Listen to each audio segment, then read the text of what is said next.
Hello friends, welcome to new student lecture video from medical lab tech सुब्रा। तो आप लोगों को पता है बहुत दिन से हमारा जो वीडियोज़ है वो आना बंद हो गया था, लेकिन फिर से हम लोग स्टार्ट करने वाले हैं। हम लोग डेली बात करेंगे, अभी डेली बात करेंगे ऑन एमसीक्यू क्वेश्चंस और आप लोगों के सारे डाउट जो है वो भी क्लियर करेंगे। तो आज इस वीडियो लेक्चर में हम लोग बात करने वाले हैं सीबीसी टेस्ट का मल्टीपल चॉइस क्वेश्चन। तो आप लोगों ने जैसे कि डिमांड किया था, सीबीसी टेस्ट का मैंने जो वीडियो था, अगर उसको आप लोगों ने नहीं देखा है तो प्रैक्टिकल चीज़ें हैं, इसको थोड़ा देख लीजिए और उसके बाद ये जो मल्टीपल चॉइस क्वेश्चन है आप लोगों को अच्छे से समझ में आ जाएगा।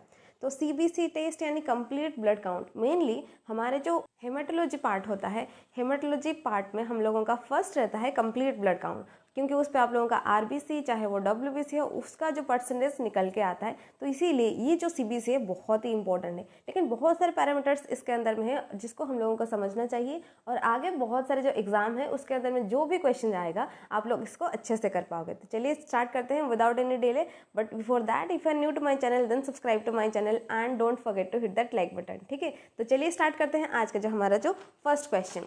तो फर्स्ट क्वेश्चन जैसे कि मैंने यहाँ पे रखा है, व्हाट इज हीमाटोक्रिट। क्वेश्चन फिर से, व्हाट इज हीमाटोक्रिट। तो इसका ऑप्शन सारे जैसे कि आप सबके सामने दिया हुआ है। Sometimes fatal blood disease, the person of RBC is compared with total blood volume and उसके बाद दिया गया है ए बीपी यानी ब्लड प्रेशर मेजरिंग डिवाइस। क्या ये एक डिवाइस है या फिर a medicine that helps stop bleeding. तो आप लोगों को पता है अगर कहीं पे भी अगर हमारा कट हो जाता है, ऊंड हो जाता है, तो उसमें से ब्लड निकलने लगता है, so that is called as bleeding. और ऐसा भी एक टेस्ट है जैसे कि ब्लीडिंग टाइम हम जिसको बोलते हैं, ब्लीडिंग टाइम, क्लॉटिंग टाइम, ये दोनों टेस्ट भी हम लोग करते हैं। तो लेकिन यहाँ पे दिया गया है ये एक डिजीज है, ये एक डिवाइस है, या एक मेडिसिन है, या फिर ये एक आरबीसी का पर्सन है जो कि कंपेयर किया जाता है टोटल ब्लड वॉल्यूम के साथ। तो आप लोगों को क्या लगता है गाइस, इसका आंसर क्या हो जाएगा? ये कैसा चीज़ है हीमाटोक्रिट? तो अगर आप लोगों को एक हिंट देने के लिए मैं बता देती हूँ, हीमाटोक्रिट जो होता है that is otherwise known as PCV. PCV यानी पैक्ड सेल वॉल्यूम। तो अगर यही वर्ड को अगर आप लोग डिफाइन करोगे अपने मन में तो आप लोगों को पूरा आंसर अच्छे से आ जाएगा। पैक्ड सेल वॉल्यूम, पैक यानी कुछ चीज़ पैक हुआ है। क्या पैक हुआ है? सेल, या तो आरबीसी हो सकता है या तो डब्ल्यूबीसी हो सकता है। वॉल्यूम यानी कोई भी चीज़ का जो सेल जो होता है वो पैक हो गया है, so that is called as pack cell volume. तो ना ही ये एक डिजीज़ है, ना ही ये एक मेजरिंग डिवाइस है, और ना ही ये एक मेडिसिन है। तो ये क्या है? तो ये है एक पर्सन ऑफ आरबीसी यानी रेड ब्लड कर्पस्कल्स या अदरवाइज कॉल्ड एज एरिथ्रोसाइट्स।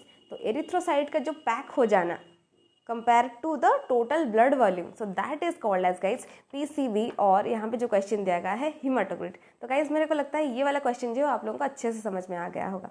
तो चलिए चलते हैं नेक्स्ट क्वेश्चन के बारे में देखते हैं। तो नेक्स्ट क्वेश्चन सामने है, बहुत ही ईजी सा सवाल है। Which blood cells and blood elements are included in a CBC test. तो अगर आपको सीबीसी टेस्ट प्रेस्क्राइब किया गया है तो आप लोगों को क्या लगेगा, इसके अंदर में कंप्लीट ब्लड काउंट क्या क्या चीज़ें इसके अंदर में आते हैं?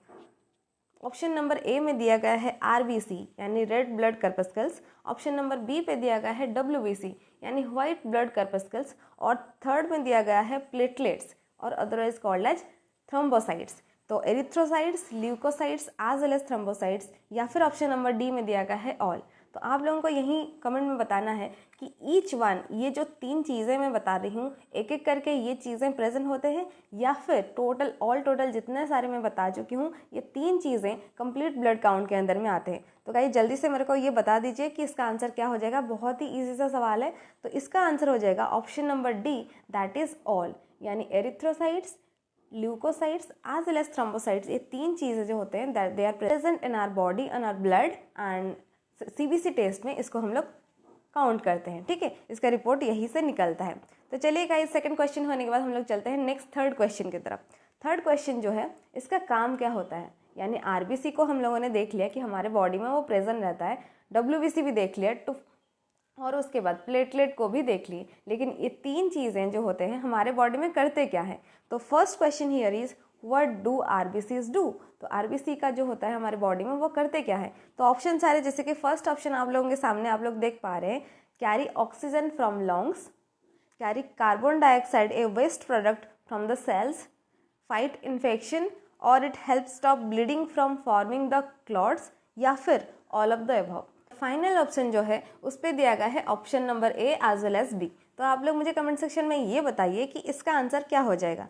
ये ऑक्सीजन को कैरी करता है, कार्बन डाइऑक्साइड वेस्ट प्रोडक्ट को कैरी करता है, या फिर इन्फेक्शन अगेंस्ट में फाइट करता है, एज वेल एज ये क्लॉट फॉर्मेशन करता है। जब कहीं पे भी ब्लीडिंग होता है तो क्लॉट, जैसे क्लॉटिंग टाइम हम लोग कैसे कैलकुलेट करते हैं कि हम लोग ब्लीडिंग का टाइम कैलकुलेट करने के बाद हम लोग उसको देखते हैं कि कितने टाइम में ये क्लॉट हो रहा है, so that is called as guys clotting time. तो ये उस पर हेल्प करता है क्लॉट फॉर्मेशन करने में, या फिर ये जितने सारी चीज़ें मैं बता रही हूँ ये टोटल आरबीसी का काम है। तो आप लोग मुझे जल्दी से इसका आंसर बता दीजिए, और इसका आंसर हो जाएगा ये ऑक्सीजन को ट्रांसपोर्ट करता है, एज वेल एज यहीं पे नहीं भूलना है ये ऑक्सीजन के साथ साथ कार्बन डाइऑक्साइड वेस्ट प्रोडक्ट है, इसको भी वो ट्रांसपोर्ट करता है। ट्रांसपोर्टेशन और एक्सचेंज ऑफ गैसेस हेल्प्स करता है, ये कौन सा आरबीसी जो है वो हेल्प करता है। तो इसका आंसर हो जाएगा option number A as well as option number B, ये बोथ होगा इसका आंसर। ठीक है, तो फिर चलिए चलते हैं नेक्स्ट क्वेश्चन देखते हैं। नेक्स्ट क्वेश्चन ऑप्शन सेम रहेंगे लेकिन क्वेश्चन थोड़ा वैरी करेगा। क्वेश्चन यहाँ पे ये है, What do WBCs do? यानी WBC यानी white blood corpuscles as well as you can say it as leucocytes. तो ये ल्यूकोसाइट का काम क्या होता है हमारे बॉडी में? तो ऑक्सीजन और कार्बन डाइऑक्साइड तो आप लोगों ने देख लिया कि ये आरबीसी का काम है। बचे हैं और 4, fight infection, help stop bleeding by forming clots, या फिर ये दोनों चीज़ें, या फिर नॉन ऑफ द एबव। तो आप लोग इसका आंसर बता दीजिए मेरे को जल्दी से, और इसका आंसर हो जाएगा ये WBC जो होता है इसके 5 पार्ट्स होते हैं, जैसे कि न्यूट्रोफिल्स हो गया, यूसिनोफिल्स होते हैं, बेसोफिल्स होते हैं, लिम्फोसाइट्स होते हैं और मोनोसाइट्स होते हैं। ये 5 टाइप के सेल्स प्रेजेंट होते हैं इन द WBC यानी व्हाइट ब्लड कॉर्पस्कल्स। तो ये जो 5 चीज़ें होते हैं, ये जो WBC के टाइप्स हैं, ये WBC करते क्या है हमारे बॉडी में? ये क्या करते हैं? They are army of our body. तो ये प्रोटेक्ट करते हैं, they fight against the infection. अगर कोई भी इन्फेक्शन, कोई भी पैथोजन यानी डिजीज कॉजिंग ऑर्गेनिजम्स, कोई भी पैथोजन हमारे बॉडी में एंट्री करता है तो ये लोग पहले देखते हैं, और ये लोग हमारे बॉडी के आर्मी की तरह खड़े हुए हैं कि कोई भी अगर एंटीजन, कोई भी अगर पैथोजन आता है, they will attack, they will fight against that particular pathogen. ठीक है, तो ये होता है WBC का मतलब, WBC का काम होता है। और नेक्स्ट आता है आप लोगों का third cheese, that is what do platelets do. Platelets यानी थ्रोम्बोसाइट्स, तो उसका काम होता है हमारे बॉडी में। ये इसका मतलब ये है कि ऑक्सीजन कैरी हो गया, आरबीसी ने कर लिया है। कार्बन डाइऑक्साइड का काम हो गया है, उसको भी आरबीसी ने कर दिया है। फाइट इन्फेक्शन यानी फाइट जो इन्फेक्शन होता है ये भी WBC ने कर दिया है। बाकी बच गया है यही कि help stop bleeding by forming the clots. तो ये जो प्लेटलेट्स होते हैं they help in the formation of the clot. तो फिब्रिनोजन एक फैक्टर है which is present in our blood. तो ये क्या करता है ना, ये फॉर्मेशन करता है क्लॉट। अगर कहीं पे भी कट हो जाता है, उसमें से ब्लीडिंग होने लगता है, तो ये जो फिब्रिनोजन है they will thread like structure they will produce, and उसके बाद ये क्लॉट हो जाएगा, ब्लीडिंग बंद हो जाएगा। तो ये किसका काम होता है? ये मेनली प्लेटलेट्स का काम होता है। और ये क्वेश्चन ऐसा भी पूछा जा सकता है कि थ्रोम्बोसाइट्स का भी काम होता है। अगर कहीं पे भी क्वेश्चन ऐसा पूछ लिया कि व्हाट डू थ्रोम्बोसाइट्स डू, तो आप लोग यही सोचोगे कि प्लेटलेट के बारे में तो हम लोगों ने सुना है, लेकिन थ्रोम्बोसाइट्स क्या होते हैं? तो thrombocyte is other name of that of the platelets. ठीक है, तो चलिए गाइज, ये क्वेश्चन होने के बाद नेक्स्ट क्वेश्चन हम लोग देखते हैं। नेक्स्ट क्वेश्चन होता है, बहुत ही इंपॉर्टेंट सा सवाल है, अच्छे से देखना है आप लोगों को। Which is a symptom of not having enough RBCs और हीमोग्लोबिन? ऐसा कौन सा सिम्टम होता है, ऐसा कौन सा कंडीशन होता है जिसपे हमारे ब्लड में आरबीसी हो चाहे वो हीमोग्लोबिन हो, वो कम होने लगते हैं? ये इतना प्रोडक्शन ऑफ आरबीसी नहीं होता है, sufficient amount of production of RBC as well as haemoglobin नहीं होता है। आप लोगों को क्या लगता है गाइस, इसका आंसर क्या हो जाएगा? ऑप्शन नंबर ए में दिया गया है ईचिंग, ऑप्शन नंबर बी में दिया गया है नोजिया, ऑप्शन नंबर सी में दिया गया है फीवर, ऑप्शन नंबर डी में दिया गया है फैटिग। तो ऐसा कौन सा कंडीशन है जिसमें हमारा आरबीसी या फिर रेड ब्लड कॉर्पस्कल्स मतलब घट जाते हैं, हीमोग्लोबिन घट जाता है? तो that condition, particular condition is called as anaemia. आपने सुना होगा ना, एनीमिया पेशेंट्स बहुत सारे मिलते हैं, जैसे कि सिकल सेल एनीमिया हो गया, और उसके बाद अप्लास्टिक एनीमिया हो गया। एनीमिया भी बहुत टाइप से डिवाइड हुआ है, लेकिन मेनली एनीमिया एक ऐसा कंडीशन है जहाँ पे आपका बॉडी का आरबीसी जो होता है या फिर हीमोग्लोबिन जो होता है वो कम होने लगता है। So that condition is called as anaemia. तो एनीमिया कंडीशन में ऐसा, इस ऑप्शन में आप लोग ऐसा एक ऑप्शन चूज कीजिए जो कि एक सिम्टम होता है एनीमिया का। ठीक है, अगर सही डायरेक्टली हम बोले तो वही है क्वेश्चन। तो ईचिंग, नजिया, फीवर, फैटिक, तो इसका आंसर हो जाएगा guys option number d, that is फैटिक। So this is the symptom of not having enough RBCs और हीमोग्लोबिन इन आवर बॉडी। ठीक है, तो फिर चलिए चलते हैं गाइस नेक्स्ट क्वेश्चन देखते हैं। अगर आप लोगों को वीडियो पसंद आ रहा है तो वीडियो को लाइक ज़रूर करना। अगर आप लोगों के दोस्तों पे आगे एग्जाम देने वाले हैं तो उन लोगों को भी शेयर कर लीजिए, बहुत ही इंपॉर्टेंट चैप्टर वाइज MCQ है, ठीक है। तो नेक्स्ट क्वेश्चन दिया गया है, what is the name of the condition that results when a person doesn't have enough platelets. अगर किसी के बॉडी में प्लेटलेट्स सफिशिएंट अमाउंट में प्रोडक्शन नहीं हो रहा है, नहीं प्रेजेंट है, तो उस कंडीशन को हम लोग क्या बोलते हैं। तो फर्स्ट ऑप्शन में दिया गया है थ्रोम्बोसाइटोपेनिया, थ्रोम्बोएंजाइटिस, थ्रोम्बोसाइथेमिया एज वेल एज थ्रोम्बोपैथिया। तो ये 4 ऑप्शन जो है वो काफ़ी सिमिलर है। आप लोगों को बहुत ही कन्फ्यूज़न इस पे हो सकता है क्योंकि प्लेटलेट का अदर नाम जो होता है वो होता है थ्रोम्बोसाइट्स। तो थ्रोम्बोसाइट्स रिलेटेड ही 4 चीज़ें हैं, थ्रोम्बोसाइटोपेनिया है, थ्रोम्बोएंजाइटिस है, थ्रोम्बोसाइथेमिया है, थ्रोम्बोपैथिया है। तो ये 4 ऑप्शन में से अगर कोई भी इसका आंसर सही देता है ना, तो नेक्स्ट वीडियो में हम उनका नाम लेंगे और उनको थैंक्स बोलेंगे। तो जल्दी से इसका आंसर बता दीजिए कि क्या होता है ऐसा कंडीशन जिसपे आप लोगों का प्लेटलेट्स जो है इनफ सफिशिएंट अमाउंट में प्रोडक्शन नहीं होता है। तो चलिए इसका आंसर देख लेते हैं। तो इसका आंसर हो जाएगा option number A, that is thrombocytopenia. Penia, ये आप लोगों को वर्ड अच्छे से याद रखना है। पेनिया जहाँ पे होगा इट मीन्स कि इनसफिशिएंट प्रोडक्शन हो रहा है, ठीक है, कम हो रहा है प्रोडक्शन। तो ये होता है इसका आंसर। तो चलिए चलते हैं नेक्स्ट क्वेश्चन देखते हैं।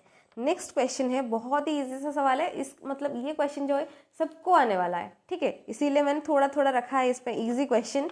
Blood sample for CBC is taken in which tube. तो CBC अगर हम लोग कर रहे हैं तो कौन से ट्यूब में, कौन से वाइल में, कौन से वैक्यूम कंटेनर में हम लोग लेने वाले हैं ब्लड। क्योंकि हम लोगों के पास होता है सोडियम साइट्रेट, हम लोगों के पास होता है EDTA, हम लोगों के पास प्लेन वाइल भी रहता है जिसमें कोई भी एंटीकोएगुलेंट प्रेजेंट नहीं रहता है। तो फर्स्ट ऑफ ऑल हम लोग इसमें क्या लेंगे, ब्लड, होल ब्लड चाहिए हमको। तो होल ब्लड हम लोगों को कैसे मिलेगा, तो इसमें अगर प्लेन वाइल में अगर हम लोग रख देंगे तो कुछ टाइम में वो क्लॉट कर जाएगा, सीरम निकल जाएगा, सेपरेट हो जाएगा। तो इसमें हम लोग प्लेन वाइल को नहीं ले सकते। तो इसीलिए हम लोग ऐसा, तो ऑप्शन सारे जैसे दिया गया है, heparinized blood, brain heart infusion, EDTA और जेल। तो यहाँ पे जेल का मतलब होता है प्लेन वाइल, जो जेल एक्टिवेटर होता है, तो क्लॉट एक्टिवेटर उसको भी बोलते हैं, तो that is called as plain vial. और उसके बाद हेपेरिनाइज्ड ब्लड जिसका कलर ऑफ द ट्यूब होता है ग्रीन कलर, और brain heart infusion blood culture के लिए यूज होता है। एंड थर्ड में जो दिया गया है EDTA, that means ethylene diamine tetraacetate. This is the correct answer of this question. तो EDTA वाइल में, EDTA ट्यूब में हम लोग लेते हैं सैंपल फॉर CBC। तो चलिए गाइस चलते हैं नेक्स्ट क्वेश्चन की तरफ। नेक्स्ट क्वेश्चन है आप लोगों का, WBC are also called as. तो इसको तो हम लोगों ने बात कर ही लिया है, इसको हम लोग बोलते हैं ल्यूकोसाइट्स। तो एरिथ्रोसाइट बोलते हैं RBC को, ल्यूकोसाइट बोलते हैं WBC को, एज वेल एज प्लेटलेट्स को हम लोग थ्रोम्बोसाइट्स बोलते हैं। तो चलिए नेक्स्ट क्वेश्चन देखते हैं। नेक्स्ट क्वेश्चन जो है, which of the following infection is responsible for decrease in WBC। तो ऐसा कौन सा कंडीशन है जिसपे आप लोगों का WBC डिक्रीज हो जाता है, ऐसा कौन सा इन्फेक्शन है। क्योंकि ऐसा कंडीशन हम लोगों ने देख लिया है जिसपे आप लोगों का haemoglobin as well as RBC का घट जाता है, वो so that condition is called as anaemia. Whereas इसी में अगर हम लोग WBC की बात करें तो WBC अगर कम हो जाता है, so that condition is called as what. तो ऐसा कौन सा इन्फेक्शन होता है। फर्स्ट ऑप्शन में दिया गया है एड्स, सेकेंड ऑप्शन में दिया गया है hepatitis, TB as well as cholera. तो अगर इसको हम लोग पूरा देखें तो एड्स का मतलब होता है एक्वायर्ड इम्यून डेफिशिएंसी सिंड्रोम। ये एक ऐसा कंडीशन होता है जिसपे आप लोगों का इम्यूनिटी जो होता है वो लो हो जाता है, जिसकी वजह से आप लोगों को बहुत सारे डिजीज अटैक कर सकते हैं। नेक्स्ट आता है hepatitis which is caused in the liver mainly. तो हेपेटाइटिस होता है। नेक्स्ट होता है थर्ड ऑप्शन में दिया गया है TB यानी tuberculosis which is caused by the bacterium. अगर आप लोगों ने माइक्रोबायोलॉजी में देखा होगा तो आप लोग मुझे जरूर कमेंट सेक्शन में बता सकते हैं ऐसा कौन सा बैक्टीरिया है which causes the disease TB और otherwise called as tuberculosis. So the answer is mycobacterium tubercule. ये एक बैसिलाई है, this causes the disease called as tuberculosis. Next आता है आप लोगों का कॉलेरा। तो कॉलेरा एक ऐसा डिजीज है which is also caused by a bacterium called as Vibrio cholerae. तो ये चार ऑप्शन में ऐसा कौन सा डिजीज है विच कॉजेस द इन्फेक्शन जिसके वजह से आप लोगों का WBC जो वो घट जाता है। ये थोड़ा सा स्टैंडिंग वाला क्वेश्चन है क्योंकि आप लोग थोड़ा सा रिलेट कर पाओगे अगर मैं जैसे बोल रही हूँ WBC का कम हो जाना। WBC का कम हो जाना मतलब WBC क्या काम करता है हमारे बॉडी में, इट फाइट्स अगेंस्ट इन्फेक्शन। अगर कहीं पे इन्फेक्शन हो रहा है हमारे बॉडी लेकिन उसके अगेंस्ट में इन्फेक्शन को वो क्या नहीं कर पा रहा, फाइट नहीं कर पा रहा है, तो इसका मतलब हमारा इम्यूनिटी जो है क्या है, लो हो गया है। तो ऐसा ये जो टीबी के केस में या फिर कॉलेरा के केस में या फिर हेपेटाइटिस के केस में हमारा इम्यूनिटी जो है वो वीक नहीं हो जाता है। हाँ, ये डिजीज़ है, ये कॉज करता है, एक पर्टिकुलर ऑर्गन को डैमेज कर देता है या फिर कोई भी इन्फेक्शन, डायरिया कर देता है, ऐसा कर सकता है। लेकिन ऐसा डिजीज़ जो कि आपके इम्यूनिटी को पूरा पूरा लो कर दे, ताकि बहुत सारे जो आप लोगों के एनवायरनमेंट में जितने सारे माइक्रोब्स हो, चाहे बैक्टीरिया हो चाहे वायरस हो, वो आप लोगों को अटैक कर सके, आपका पूरा पूरा जो आर्मी है बॉडी में, जो WBC है, वो फाइट नहीं कर सकता है। So that condition is called as AIDS, यानी वो इम्यूनिटी को आपका पूरा लो कर देता है। So the option number A is the right answer of this question, AIDS. ठीक है, तो चलिए नेक्स्ट क्वेश्चन देखते हैं। नेक्स्ट क्वेश्चन थोड़ा सा प्रैक्टिकल ओरिएंटेड क्वेश्चन है और आप लोगों को इसको सोच के आंसर देना है, ये रट्टा मारने वाला क्वेश्चन में से नहीं है। ठीक है, तो डॉक्टर ब्लंट, तो यहाँ पे एक डॉक्टर हैं जिनका नाम है ब्लंट। तो doctor blunt examines his patients CBC। तो ऑब्वियसली मतलब डॉक्टर जो है वो आप लोगों को प्रेस्क्राइब किया है तो कि CBC टेस्ट करना है, तो जो पेशेंट है वो CBC का रिपोर्ट लेके आ गया है। ठीक है, and notice न्यूट्रोफिलिया, which of the following conditions is responsible for Dr. Blunt to suspect in this situation। तो थोड़ा सा क्वेश्चन को हम लोग अच्छे से समझेंगे। ये मैथ्स वाला क्वेश्चन नहीं है, फिजिक्स वाला क्वेश्चन नहीं है, ये पूरा पूरा हमारा बायोलॉजी का क्वेश्चन है। तो यहाँ पे दिया गया है डॉक्टर ब्लंट जो है उन्होंने रिपोर्ट में देखा पेशेंट का कि न्यूट्रोफिलिया हो चुका है उस पर, और ऐसा कौन सा कंडीशन में, तो वो डॉक्टर ब्लंट जो है उनको क्या लगेगा, वो क्या सस्पेक्ट करेंगे अगर न्यूट्रोफिलिया CBC रिपोर्ट में दिया गया है। ऑप्शन नंबर ए में दिया गया है allergic reaction, parasitic infestation, aplastic anaemia या फिर बैक्टीरियल इन्फेक्शन। ये 4 इन्फेक्शन, 4 जो डिजीज़ आप लोग देख रहे हो, इन्फेक्शन देख रहे हो, इसमें से ऐसा कौन सा ऑप्शन है जिसको वो डॉक्टर ब्लंट जो है वो सस्पेक्ट कर सकते हैं। न्यूट्रोफिलिया यानी न्यूट्रोफिल्स का इंक्रीज हो जाना। तो neutrophils is a type of WBC, right, जो कि मेनली ज़्यादा अमाउंट में रहते हैं। Maximum amount of neutrophils are there in our WBC। कौन सा कंडीशन में न्यूट्रोफिलिया होगा, न्यूट्रोफिल्स के अमाउंट बढ़ जाएंगे। सो द ऑप्शन नंबर डी यानी बैक्टीरियल इन्फेक्शन, अगर कहीं पे भी बैक्टीरियल इन्फेक्शन हुआ है जहाँ उस पर हमारा क्या हो जाता है ना, न्यूट्रोफिल्स के अमाउंट बढ़ जाते हैं। So that is called as guys neutrophilia. ठीक है, तो चलिए चलते हैं गाइस नेक्स्ट क्वेश्चन के पास। नेक्स्ट क्वेश्चन आपके सामने है, थोड़ा सा प्रैक्टिकल ओरिएंटेड क्वेश्चन है। What would happen to RBCs if the haem group were removed from haemoglobin. तो आप लोगों को पता होगा हीमोग्लोबिन का स्ट्रक्चर जो है 2 अल्फा और 2 बीटा ग्रुप से बना हुआ है। तो हीमोग्लोबिन अगर इसमें हीम ग्रुप होते हैं, ये डिवाइड हुआ है हीम ग्रुप में as well as globin group में। तो हीम ग्रुप जो होता है वो आयरन पार्ट होता है, बाकी जो ग्लोबिन पार्ट रहता है वो प्रोटीन पार्ट रहता है। तो इसको छोड़ के हम लोग अगर बात करेंगे, अगर RBC के अंदर में जो हीमोग्लोबिन है, अगर हम लोग हीम पार्ट को उसको सेपरेट कर देंगे, आइसोलेट कर देंगे, डिवाइड कर देंगे, तो क्या हो जाएगा। ऑप्शन नंबर ए पे आप लोगों को दिया गया है RBCs won't able to bind oxygen, यानी RBC जो है वो ऑक्सीजन के साथ अच्छे से बाइंड नहीं कर पाएंगे। नेक्स्ट है RBCs won't be able to reproduce, तो यहाँ पे सेकंड ऑप्शन में दिया गया है RBC जो है वो रिप्रोड्यूस नहीं कर सकते हैं नेक्स्ट उसका। और थर्ड ऑप्शन में दिया गया है WBC won't be able to reproduce, तो WBC रिप्रोड्यूस नहीं कर सकते हैं। और ऑप्शन नंबर डी में आप लोगों को दिया गया है blood clot formation would be inhibited. इसका मतलब होता है कि ब्लड क्लट फॉर्मेशन नहीं होगा। तो क्लट फॉर्मेशन जैसे कि मैंने आप लोगों को ऑलरेडी बता चुकी हूँ कि ब्लड क्लट के लिए कौन सा सेल का ज़रूरत होता है, so that is called as platelets.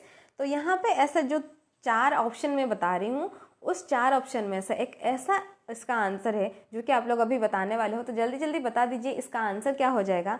So option number A will be the correct answer of this question, that is RBCs won't able to bind oxygen.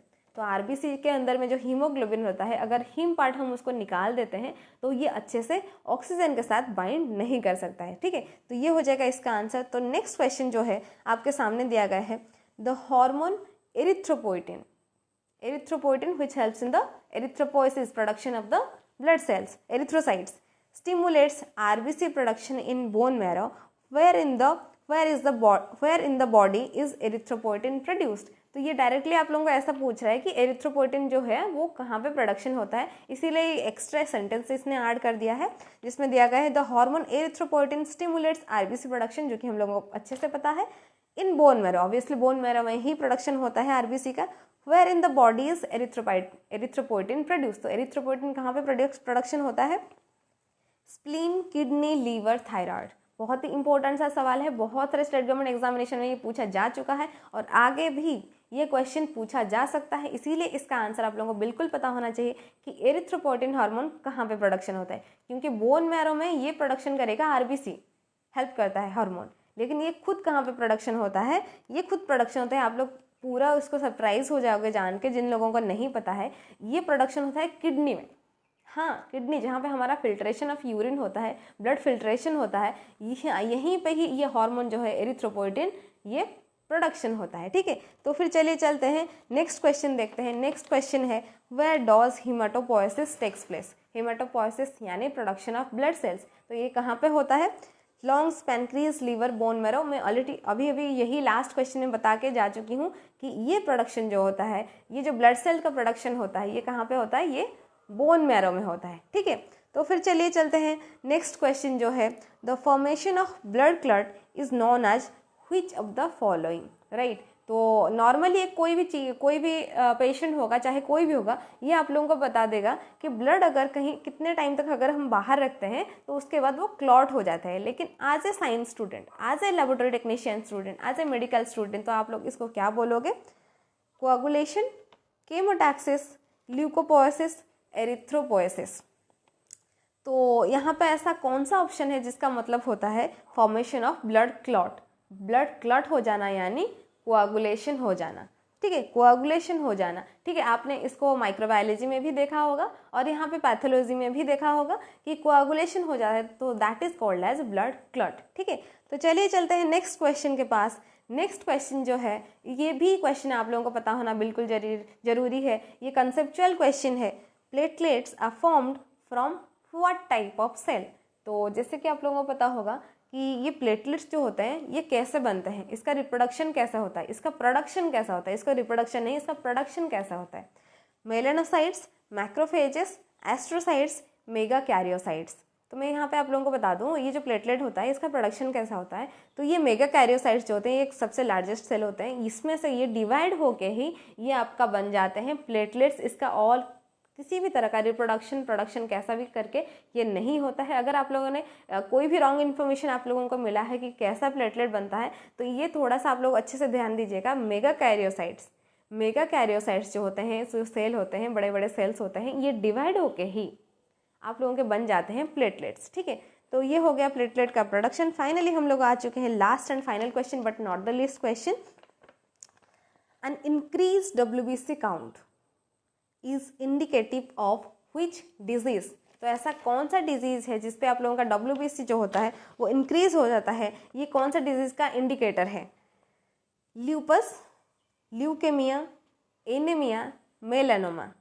Anaemia यानी डिस्ट्रक्शन, यानी कम घट जाना, आरबीसी का कम हो जाना। मेलानोमा यानी मेलानिन का production होना। ल्यूकेमिया क्या होता है और ल्यूपस क्या होता है? ये दोनों में से आप लोग मेरे को इसका आंसर बता दीजिए जल्दी से, और इसका आंसर हो जाएगा option number B, leukaemia. Leukaemia एक ऐसा कंडीशन है आप लोगों का जिसपे क्या हो जाता है, WBC का प्रोडक्शन जो है इंक्रीज हो जाता है। तो आप लोगों को यहाँ पे ध्यान देना है किस चीज़ में आप लोगों का इंक्रीज होता है, किस चीज़ पे आप लोगों का डिक्रीज होता है, नहीं तो आप लोग पूरा कंफ्यूज हो सकते हो। तो मेरे को लगता है ये सारे क्वेश्चन जो है बहुत ही आप लोगों को हेल्प करने वाले हैं। बहुत ही कंसेप्चुअल क्वेश्चन था, कुछ प्रैक्टिकल ओरिएंटेड का क्वेश्चन भी था, और कुछ बेसिक नॉलेज जो आप लोगों को बिल्कुल पता होना चाहिए वो भी था। अगर वीडियो पसंद आए तो वीडियो को लाइक ज़रूर करना। अगर आप लोगों के दोस्त अभी कोई भी एग्जाम के लिए प्रिपेयर करें तो उन सारे लोगों से शेयर कीजिए। फिर मिलते हैं in the next video lecture. अगर आप लोगों को कोई भी डाउट होता है आप लोग मुझे कमेंट करके बता सकते हैं। आप लोग चाहते हैं कोई भी टॉपिक पे हम लोग MCQ का सेशन स्टार्ट करें तो वो भी आप लोग कमेंट में कर सकते हैं। जुड़ने के लिए मेरा जो Instagram ID है मैं डिस्क्रिप्शन में दिया गया है, फॉलो मी इन माई Instagram ID। ठीक है, तो फिर चलिए मिलते हैं इन द नेक्स्ट वीडियो। तब तक के लिए इस वीडियो को अच्छे से देखते रहिए। Thank you.